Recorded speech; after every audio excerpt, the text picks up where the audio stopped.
Hi everyone, I'm Sherika Hapuarachchi. I have more than 20 years experience in teaching mathematics for primary and secondary students. This is my YouTube channel Math Plus. Today we are going to do the second part of the probability lesson, right? We learn some of the parts from the probability part 1. Let's recall the parts what we have done from probability part 1. We learn what is probability.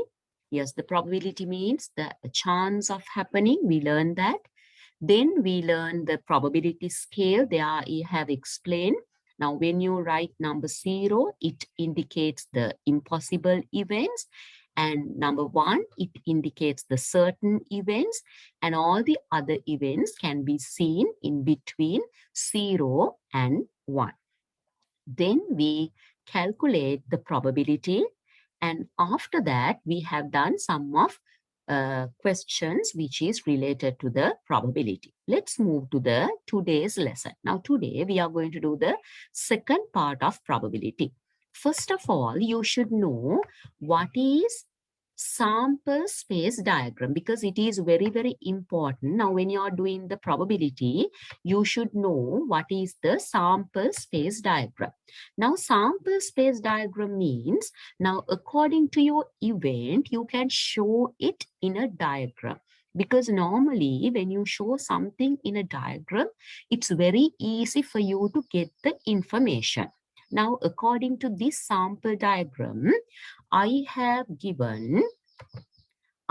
dice and a coin, right? Now we know when you get a coin, the two outcomes are the head and the tail. And when you get a normal six-sided dice, you will get 1, 2, 3, 4, 5, and 6. So now these are my events, right? So for an example, if I take this point, that means from the coin side, I got the head, and from the dice, I got number 4. Let me explain this as well.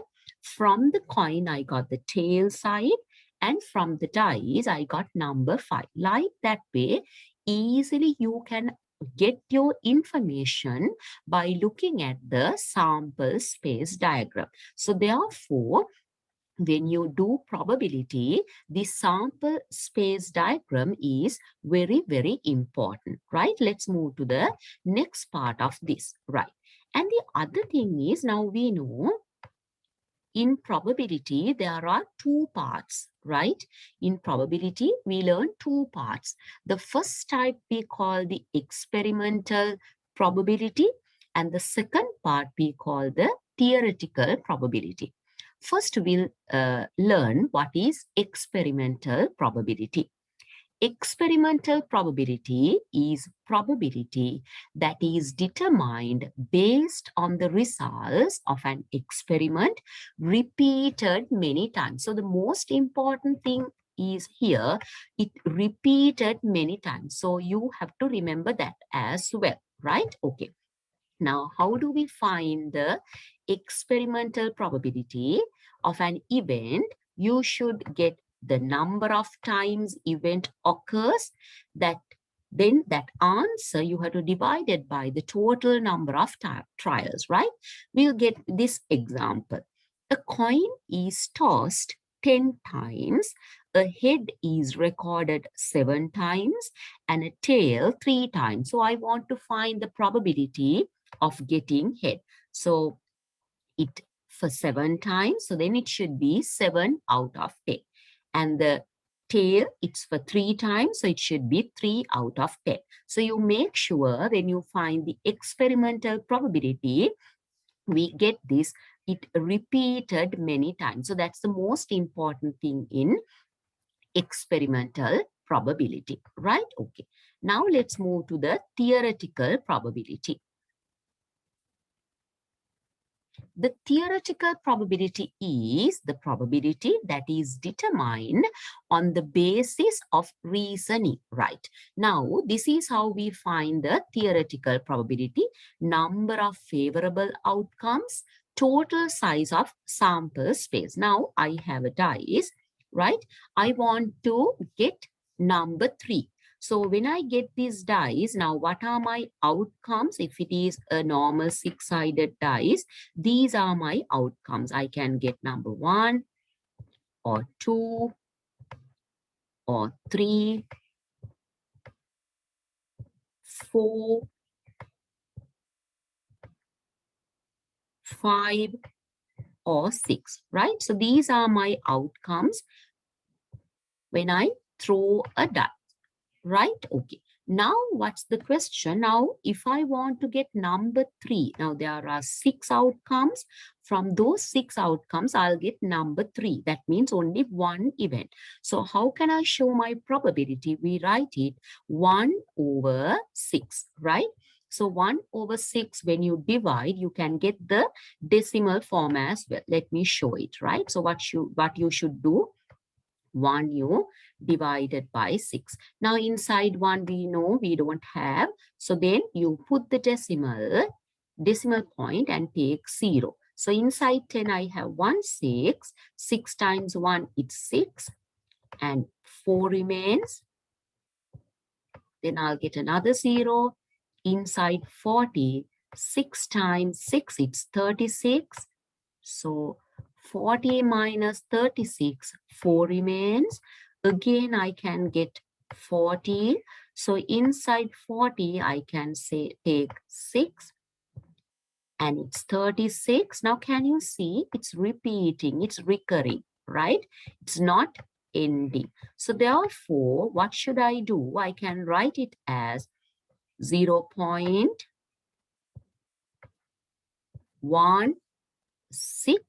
Top of this 6, I can put a dot to show this number 6 recurs, it repeats, right? So that is what I have given it here. So my probability is 1 over 6. So I can write it as 0.16. Now the second one, I'm asking to get less than 3. Now I have 6 events. What are my events? 1, 2, 3, 4, 5, 6. These are my outcomes. From these outcomes, less than 3 means I can take number 1 and number 2. So there are 2 outcomes. So I can take 2 over 6. I can simplify 1 over 3 or 0.33, right? So that is how we find the theoretical probability. Okay, right. Let's move to the applications. Okay, this is my first question. 2 dice are rolled. Find the probability that the sum is equal to 1. Second part, equal to 4, less than 13. Right. Now in this question,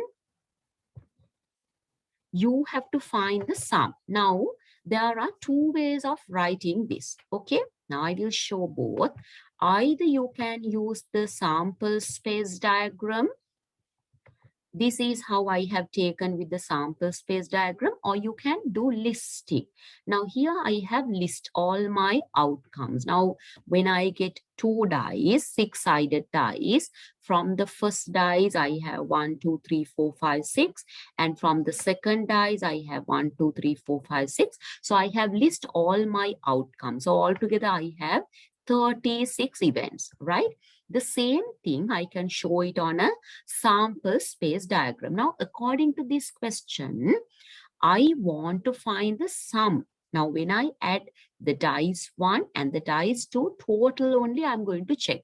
Now, here the meaning is from the second die, I got number 2, and from the first dice, I got number 1. So 1 plus 1, I'm getting 2.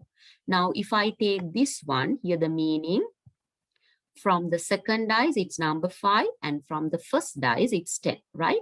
Now, we are going to the questions. Now, the first part, in this first part, equal to 1. Now, I can see when I see my sample space, I do not get any number which equals to 1. Therefore, I don't get any probability. So, either you can say 0 out of 36 or you can write 0 as well. My second one, equal to 4. Now, out of 36 events, I have 1, 2, and 3, right? So these 3 are equal to 4. That means here you have 3 and here 1. So 3 plus 1, 4, or 2 and 2, it's 4, or 1 and 3. So there are 3 outcomes. So I can write it's 3 over 36, right? And my last part, less than 30. Now, when I check my sample space diagram, I can see all my events are less than 13. My maximum value is 12 and my minimum value is 2. So all my values are in between these. So therefore, I can take all the outcomes. So what is the probability of getting less than 13? The total less than 13 should be 36 out of 36, or you can simplify and write 1 as well. But if you want, you can write 36 out of 36, right? So that's the first question. Let's move to the second question.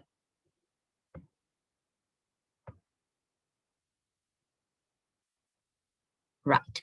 This is my second question. A die is rolled and a coin is tossed. So when you get like that way, the first thing is you have to list your outcomes. Now here I have showed. So I have a coin. So from the coin, I will get either head or the tail. And from the six-sided dice, I get 1, 2, 3, 4, 5, 6. So I have taken all my outcomes. It can be 1 and head, 2 and head, 3 and head, 4 and head, 5 and head, 6 and head. Similar way I can get with the tail. 1 tail, 2 tail, 3 tail, 4 tail, 5 tail, and 6 tail. Now let's go to the question. Now my question is, find the probability then that the die shows an odd number and the coin shows a head.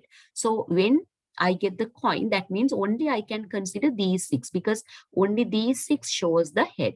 And the next part, I have to identify the odd numbers. 1, yes. So this event I can take 3 and head and 5 and head. So altogether I have 1, 2, 3, 4, 5, 6, 7, 8, 9, 10, 11, 12. 12 outcomes are there. Out of 12, 3 events I can take. So that means my probability is 3 out of 12. So make sure when you get a question like that, either you show it on the sample space diagram or you list like that.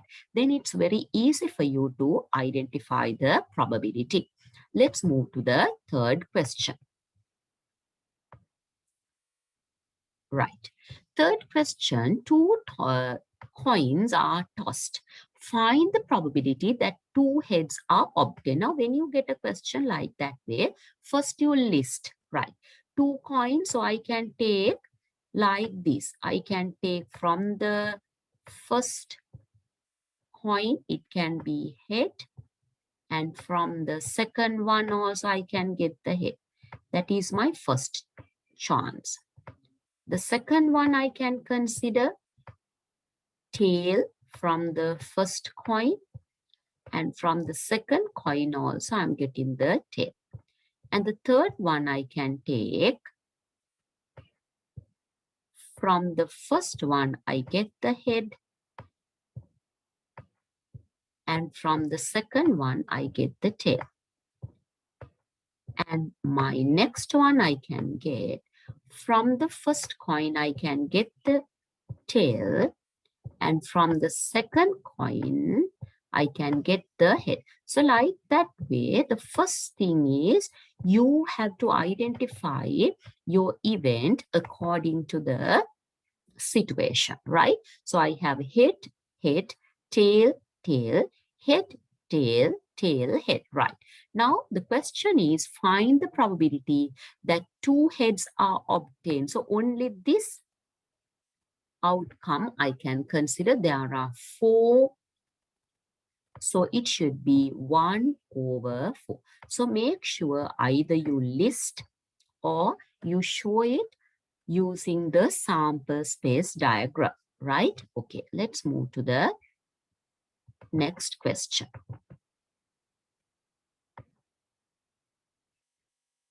This is the fourth question, right?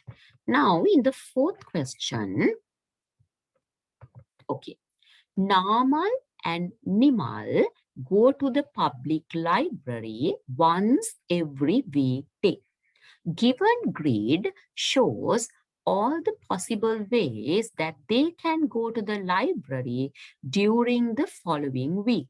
The first part represent the sample space of the event Nimal and Namal going to the library during weekdays. So the first thing is you have to mark it. Make sure normally when we mark those on the sample space, either you use a cross or a dot, right? So I'm going to use a cross, right?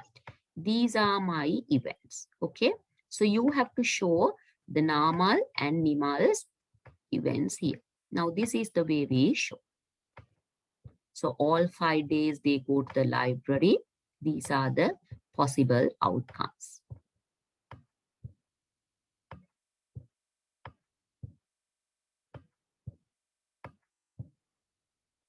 So that's the first part they ask for us to represent the sample space, right? Okay.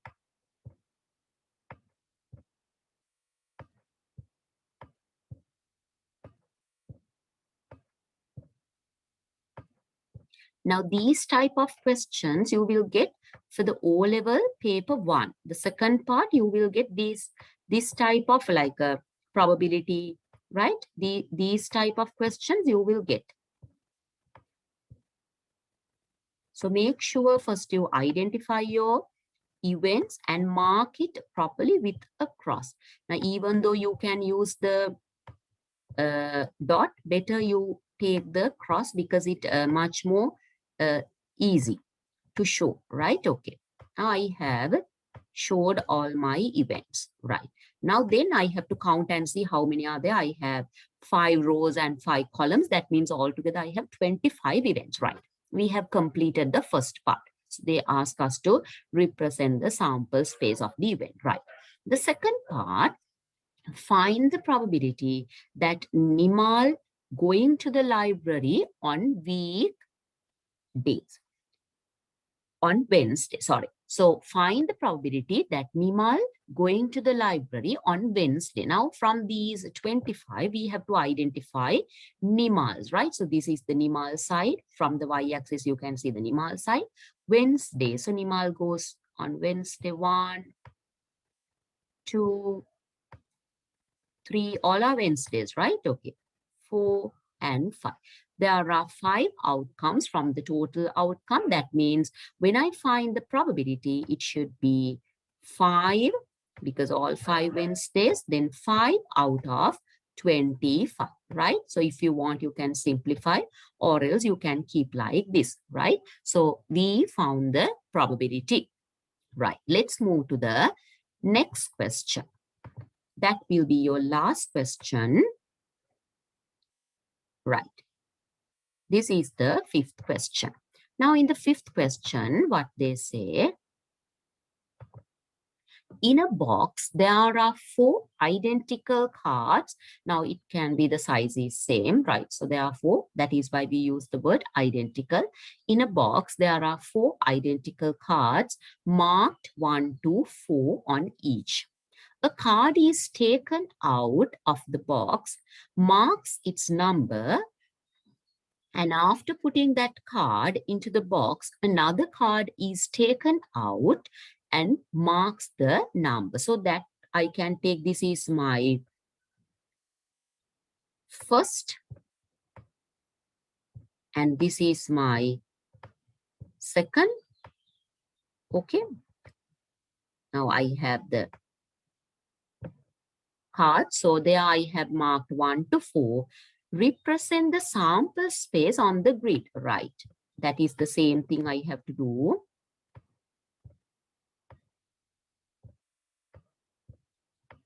Now here from the first one, I have 4 numbers. And the next one also 4. So therefore, this is how I have to show it on the sample space.